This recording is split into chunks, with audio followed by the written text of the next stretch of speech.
E aí, gente, estamos aqui de novo, graças a Deus, por esse momento, por mais uma vez a gente poder falar de Jesus. Vamos embora!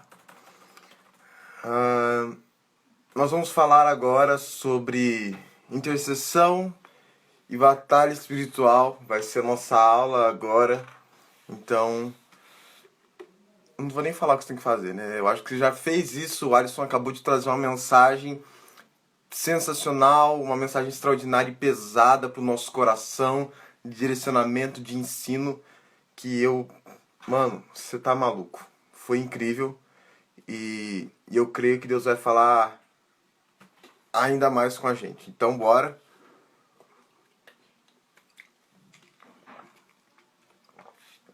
Você tem o direito, e não só o direito, mas você é convocado para partilhar essa live com quem você quiser, partilhar essa live com seus amigos. É só clicar nesse cara aqui, ó, nesse aviãozinho aí e compartilhar aí com quem tá aí no seu Instagram. Beleza? Então vamos lá. Jesus, vambora, Jesus. É nóis. Segura a mão de Deus e vai, mano. Ó, nós vamos falar sobre intercessão e batalha espiritual. Antes disso, eu quero orar com você também. Quero orar com você também nesse momento.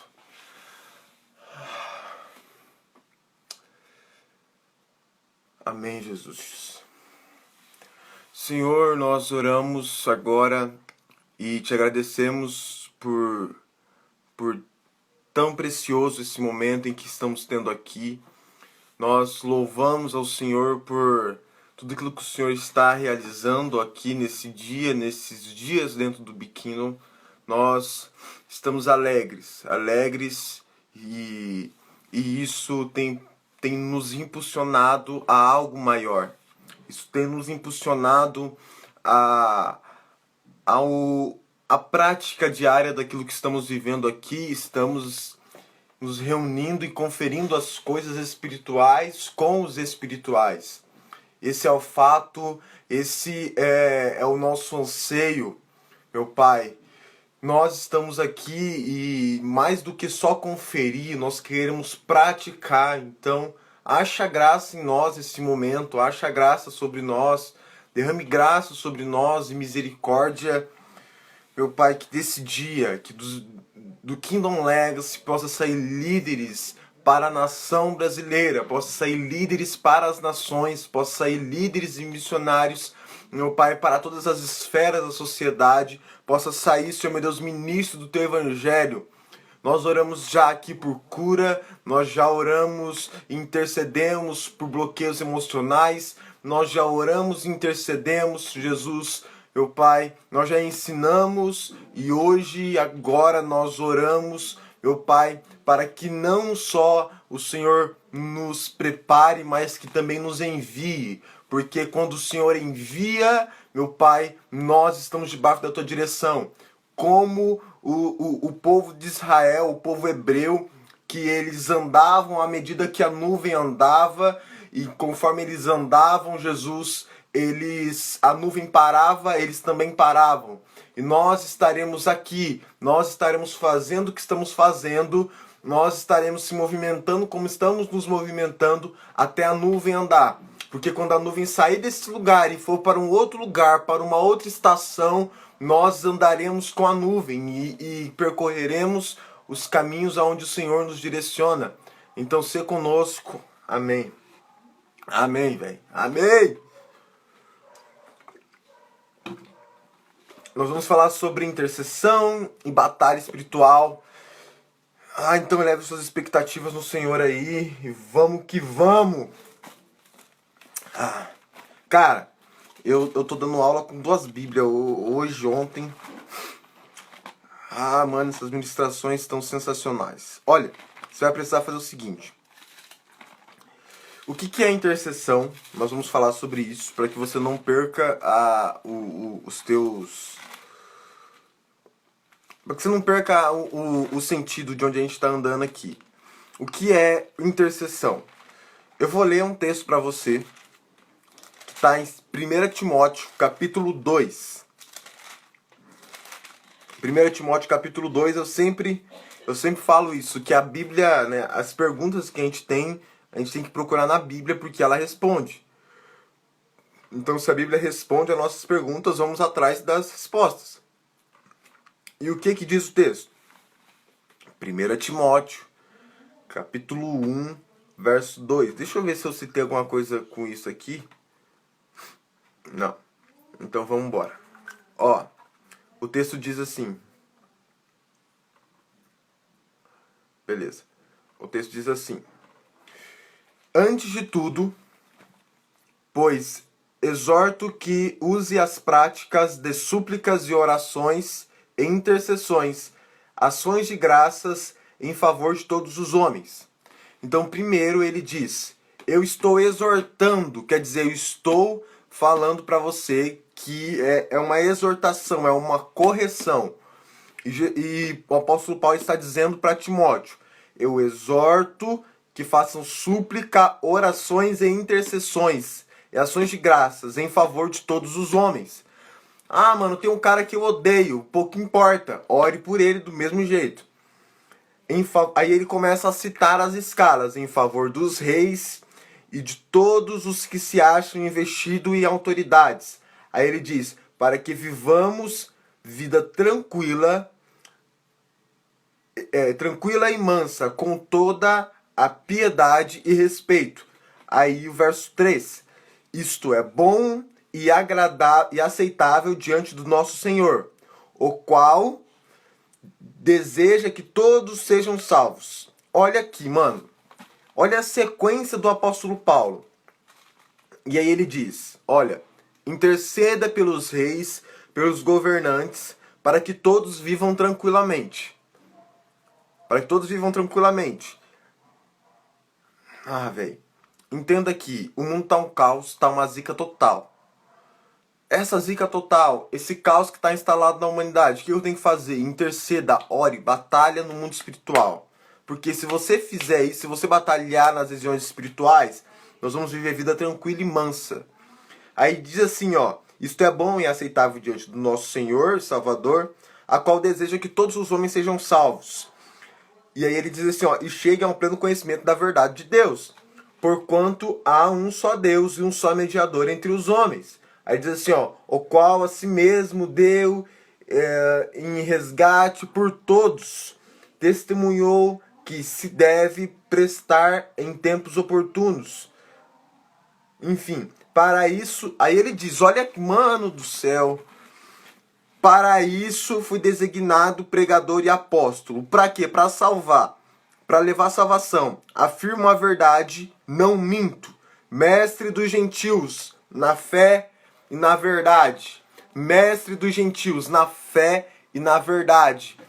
É isso que o apóstolo Paulo faz. Ele é mestre dos gentios.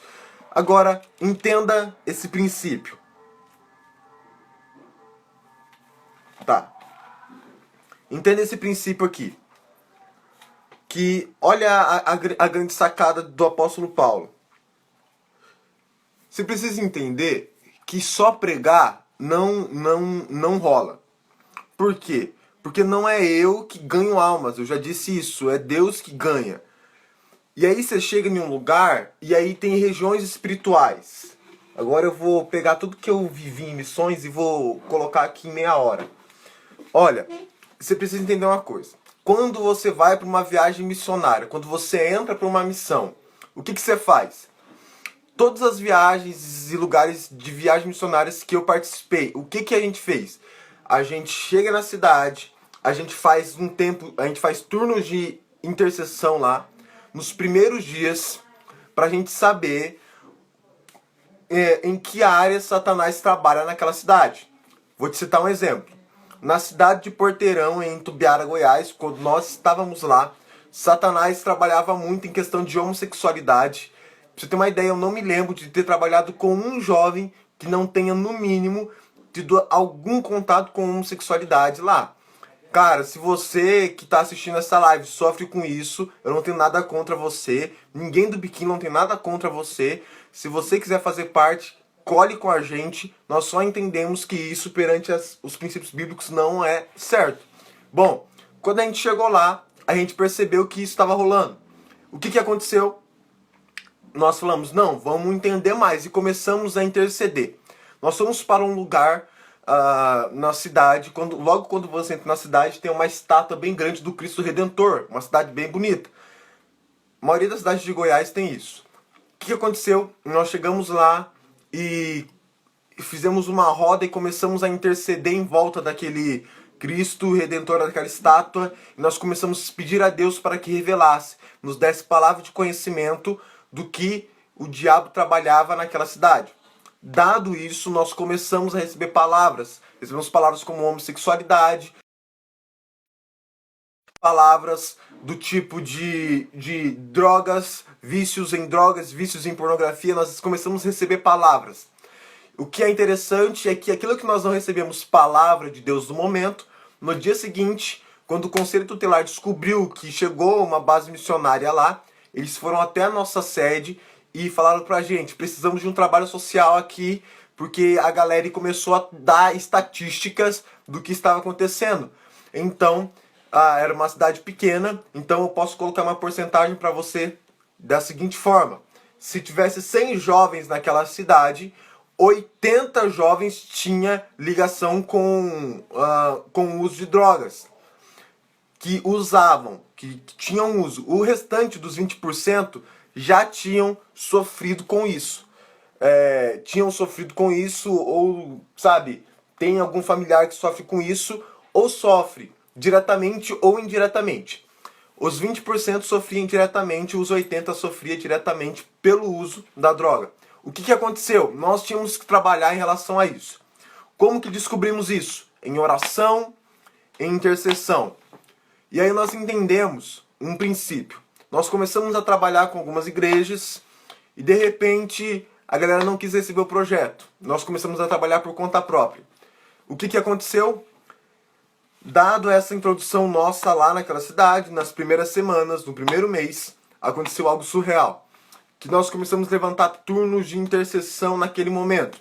Ao fazer isso acontecer, nós começamos a ser direcionado a tais pessoas. Nos evangelismos nós encontrávamos as pessoas que sofriam com essas causas que eu já citei aqui para vocês. E o que aconteceu? Nós começamos a andar lugares da cidade de intercessão e de fato, a galera começou a falar, cara, desde o tempo que vocês chegaram aqui, as coisas começaram a mudar, eu comecei a me sentir livre, eu comecei a sentir vontade de ir pra igreja, eu comecei a parar de fumar, eu comecei a parar de fazer aquilo, comecei a parar de fazer aquilo outro, comecei a parar de... E a galera... E nós nem tínhamos começado a evangelizar, nós estávamos em intercessão. E isso fez com que nós entendêssemos um princípio. Se você é um menino de Deus, você vai romper isso aqui na sua vida. Você vai passar, a partir de hoje, começar a trabalhar com intercessão, com busca incessante a Deus, com seus devocionais, com seus turnos de intercessão. Por quê? Porque se você trabalha com juventude, se você trabalha com sei lá o que você trabalha, mas você precisa entender. Você precisa saber as estratégias que o diabo usa para tentar a galera que você vai buscar. Kennedy, eu trabalho com casais. Então o que o diabo usa para destruir os casais? Você vai ter que descobrir isso, você vai mapear isso. Kennedy, eu preciso conhecer o Satanás? Cara, mano, eu tenho muito pouco tempo. Eu preciso conhecer o Satanás? Mano, não. Ó, eu vou te citar uma frase de um presidente americano que... Ai, eu vou lembrar o nome dele. Ai, cara, eu esqueci. George Washington, lembrei. Ele disse essa frase e isso me marcou. Ele disse que nós precisamos saber as estratégias do nosso inimigo para saber como se defender dele e como guerrear contra ele. Olha o que disse George Washington. Eu preciso saber a estratégia dos meus inimigos para que eu possa me defender e lutar contra ele. Então você precisa saber estratégias do diabo para que você possa se defender e lutar contra ele. Nós estamos falando sobre guerra já há mais ou menos um mês no Biquíno. O que eu quero que você entenda? Que você precisa saber, isso aqui vai definir a sua vida também. Então, se existe alguma coisa que o diabo trabalha na sua vida há muitos anos e você não sabe o que é, você precisa saber como que ele faz isso, para que você possa se defender. E se você se defende, você agora ataca ele. Mas como que você ataca? Você ataca depois que você se defende. Você se defendeu e agora, mano, você tá blindado pelo sangue do Cordeiro. Até a música do Tais. Estou blindado pelo sangue do Cordeiro e nenhum inferno inteiro. Eu sou invisível na guerra, flecha na aljava de Deus. O inimigo se levanta contra mim, eu vejo tudo. É isso, mano. Isto é, estou blindado. Você precisa estar blindado pelo sangue do Cordeiro. Mano, eu tô falando rápido porque eu não tenho tempo pra falar os trem tudo aqui, ó. Então vamos lá, eu vou ler alguns versículos porque eu citei muito exemplo. Falei demais. Espero que tenha ficado claro, muito claro pra vocês, que a questão da intercessão é de fato importante. Pra quem interceder? Eu vou usar esse mesmo texto antes de eu passar pro outro pra você entender. Ó, é que aqui não tem como eu ser muito didático, não tem quadro aqui pra eu poder fazer. Né? Vamos arrumar isso. Calma lá, tio. Espera. Como começa o texto? Olha a linha de pensamento do apóstolo Paulo. Ele diz: interceda em favor dos reis, em favor de todos os homens. Aí ele diz assim, ó, para que vivam em paz. Eu já disse, o mundo tá um caos, a culpa é sua que não ora. E minha também, obviamente, que eu tenho que orar mais. Então ore, mano, ore. Entenda uma coisa, um dos avivamentos mais sólidos da história, Jonathan Edwards. Time a Nova Inglaterra, uau! Pode falar uma coisa? Ele orava 13 horas por dia. Pronto. 13 horas. Ele estudava, ele entrava no quarto e ficava lá durante 13 horas, estudando e orando. É por isso que quando o cara prega, a galera via no rosto de Jonathan Edwards como se fosse um semblante de anjo. E, mano, o sermão mais impactante, o mais louco, velho. Olha aqui, mano, os caras da Hipergraça comem isso aqui com farinha agora. O cara, ele conseguiu fazer um dos avivamentos mais sólidos da história. Sabe como que ele conseguiu fazer isso? Com uma pregação chamada Pecadores da Mão de um Deus Irado. Então você que é chato e me enche o saco falando que o que a gente fica falando contra a hipergraça, eu falo mesmo, porque graça não é liberdade para pecar. Um cara chamado Jonathan Edwards foi responsável pelo avivamento mais punk da história, um dos mais terríveis e grandes da história, pregando a ira de Deus. Então você quer mesmo avivamento? Para de me encher o saco com esse negócio de hipergraça e comece a pregar a Bíblia do jeito que ela é. E pregue graça do jeito que é graça, pregue cruz do jeito que é cruz e ponto final. Kennedy, qual que é a linha de pensamento da intercessão? Ore por todos os homens. E depois, o que vai acontecer? Que cheguem ao pleno conhecimento da verdade. Você quer mesmo ganhar alma? Você quer mesmo levar a Jesus? Você quer mesmo mudar o mundo? Você quer mesmo pessoas sendo influenciadas e tomadas pelo poder do Espírito? Você quer isso? Então, interceda por eles, para que todos sejam salvos. Tá aqui, ó. A qual deseja que todos os homens sejam salvos e cheguem ao pleno conhecimento de Deus. Isso é bom, isso é agradável. Deus gosta disso. Então, faça isso que você vai agradar a Jesus. Então, isso é um fato. Eu usei só um texto aqui, ó, mano. Prática, ó o título. A prática da oração por todos os homens. Um só mediador. O que você vai fazer, então? Quando você ora e você está falando das pessoas aí, para que as pessoas sejam mudadas e intercedam por elas, você vai, então, passar a levar tudo isso perante Deus, porque só existe um mediador, que é o próprio Cristo. Tá, sobre batalha espiritual, você precisa entender, e eu já falei um pouco sobre isso, mas eu vou agora só embasar o que eu disse. O texto que todo mundo conhece, espero que todos conheçam, Efésios 6, eu vou citar o verso número 12, que diz: porque a nossa luta não é contra carne nem sangue, e sim contra principados e potestades, contra dominadores deste mundo tenebroso, contra as forças espirituais do mal nas regiões celestiais. Vou te citar um exemplo de Daniel. Daniel está orando a Deus. Só que Daniel não precisava de 21 dias. Por quê? Quando o anjo chegou para Daniel, quando você lê o texto, quando o anjo ele chega a Daniel, ele diz assim, olha, Daniel, eu tenho ouvido, Deus está ouvindo a sua oração desde o primeiro dia. Daniel não precisava de 21 dias de jejum. O que aconteceu? Eu vou ser mais claro, tá? Porque senão vocês vão falar que estou falando heresia. Deus não precisava do sacrifício de 21 dias de Daniel. Então eu entendo o que estou dizendo. Deus não precisava do sacrifício de 21 dias de Daniel. Talvez Daniel precisasse daquilo, Deus não. É como oração. Deus não precisa da minha oração, porque Ele já sabe que eu vou orar. Então quem precisa da minha oração é eu, porque oração é consultar quem já viu o meu futuro. Mano, você podia dormir sem receber esse código aí, mas já que você recebeu esse trem aí, anota. Orar é consultar quem já viu o meu futuro. Ponto final. Tá de graça, que não tem nada a ver com o assunto, mas tá valendo. Ó, o que você precisa entender então? Vamos lá. Daniel, Deus está ouvindo Daniel desde o primeiro dia. Deus não precisava do sacrifício de Daniel de 21 dias para convencer Deus. A bênção já foi liberada. Deus não precisava ser convencido. Não, vou esperar se ele vai ficar 21 dias mesmo para saber se eu posso liberar a bênção ou não, porque ele tem que me convencer.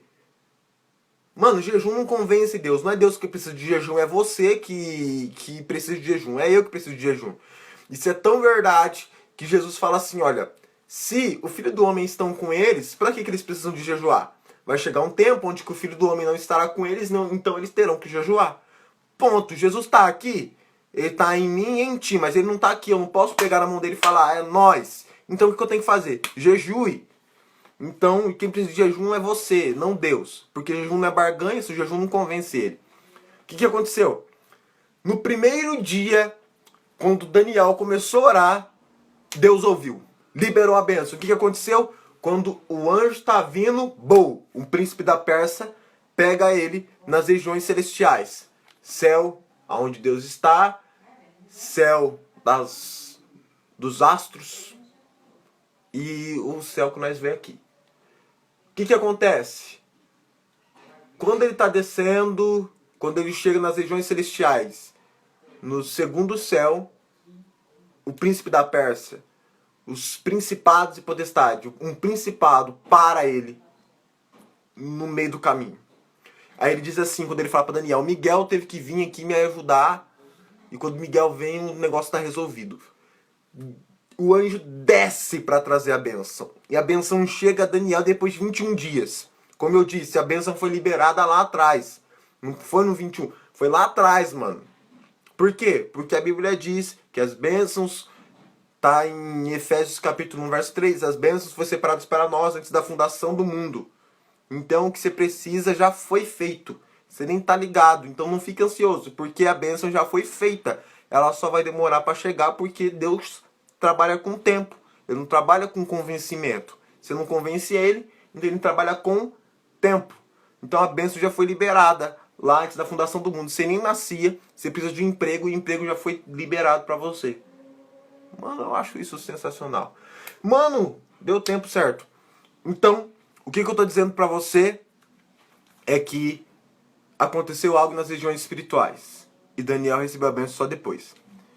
Principados, potestades é uma classe de demônios. Se você for procurar estudos sobre classe de demônios, você vai passar 30 anos da sua vida tentando estudar e você não vai achar algo muito bem específico. Porque Paulo, ele não define isso. Ele não fala assim, olha, principados é o demoninho de boinha lá, o principado é o mais... e o dominador é o hardcore. Não, ele não coloca isso, ele só cita. Ele cita principados, potestades e dominadores. Entende? Entenda isso. Que existem as classes de demônios o mundo deles, o sistema deles são organizados e beleza. Só que príncipe deste mundo, a palavra mundo aqui é Aion, é desse sistema. Repito, porque senão você acha que a terra que você está pisando é do Satanás. O diabo não é dono de nada. Príncipes deste Aion. O que é Aion no grego original? Sistema deste mundo. Então, príncipe do sistema. Por isso que a política é difícil de lidar, porque existe um príncipe do sistema. Por que a religião é difícil de lidar? Porque existe um príncipe do sistema. Por que a educação é difícil de lidar? Porque existe um príncipe desse sistema. Mano, agora eu vou encerrar com uma metralhadora de sei lá o que você quer chamar estranho. Olha isso aqui que eu vou te falar. Nós falamos sobre as 7 esferas da sociedade, os 7 montes. Para cada monte tem um principado e uma potestade, um dominador que domina naquele trem. Se você trabalha na parte das artes e comunicação, se você trabalha na parte da música, você precisa entender que tem um principado, um Satanás trabalhando lá dentro. Se você trabalha na área da religião, você precisa entender que tem um endemoniado que trabalha lá e que tenta acabar com os planos de Deus. Então o que você vai fazer? Tudo está baseado na guerra. Você vai pra guerra. É isso. E eu finalizo que eu passei 3 minutos. Gente, é nóis.